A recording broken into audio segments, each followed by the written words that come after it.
Hello, Brad Shelkey here at Conversations with Mormons.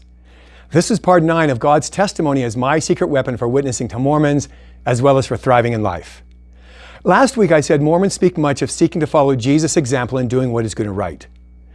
They also speak much of life as a process of learning to make right choices and to make them consistently. God's testimony is that Jesus Christ is all of life for me. My role in life is to learn to trust God's testimony.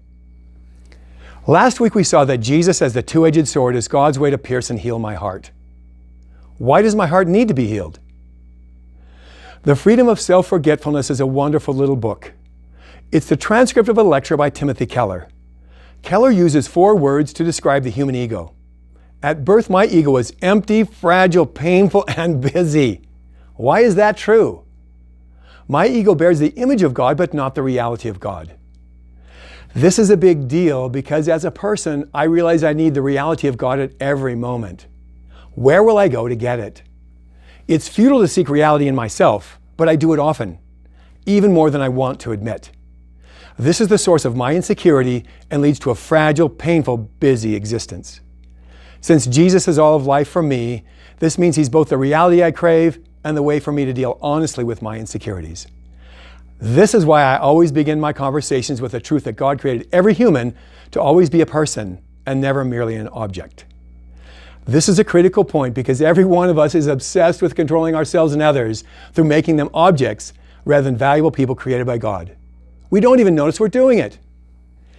I don't just tell Mormons these things. Instead, I unveil the meaning of their humanity to help them begin to notice them on their own. I see it often in their words and expressions of surprise. I use Socratic questions to walk them through their experience of self-dehumanization in order to help them discover the meaning of what they're doing and show them the way of escape. I express joy in them being people created by God. I can't overemphasize this point.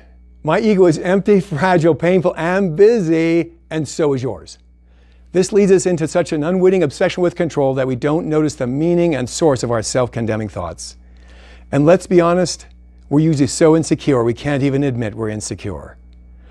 Since Jesus is all of life for me, I'm free to welcome Mormons into my insecurities to discover how Jesus is all the healing we both need for our heart issues.